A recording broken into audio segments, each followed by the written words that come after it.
Inilah detik-detik saat pelaku yang membawa kabur motor hasil curiannya dihadang warga di Kelurahan Wajo, Kecamatan Murhum, sehingga berujung babak belur di amuk warga. Sebelumnya, pelaku terekam kamera pemantau mencuri sebuah sepeda motor di Lorong Sakopi, Kelurahan Lamangga, Kecamatan Murhum.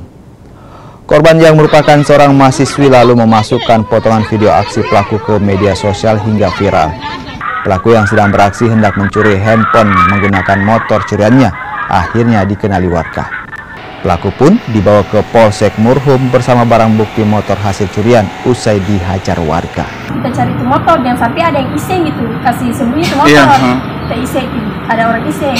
Tidak ada itu motor, terus kita keliling juga kompleks, kita lihat yang ada CCTV-nya di rumah di sekitaran situ. Iya, ada. Kebetulan di samping di depan rumah ada CCTV. Jadi kita panggil ini yang punya rumah itu, kita cek CCTV. Padahal betul ada yang curi. Terus kebetulan ada yang komen, katanya ini motor sama pelaku udah habis curi ke handphone di bagian Wajo. Jadi saya DM ke orang, katanya, "Kak, bagaimana HP itu sudah dapat atau bagaimana?" Katanya HP itu sudah dikembalikan. Terus itu motor juga sudah dibawa di polsek. Kehilangan satu unit motor, motor Yamaha Sporty. Jadi tersangkanya kami sudah amankan. 1x24 jam kami sudah dapat, kemudian sementara kami lagi pengembangan. Oke. Itu lokasinya di mana, Bang?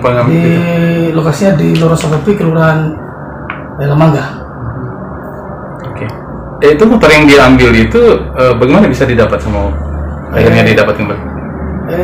Ada ciri-ciri yang disampaikan oleh korban bahwa motornya hilang, ada CCTV-nya.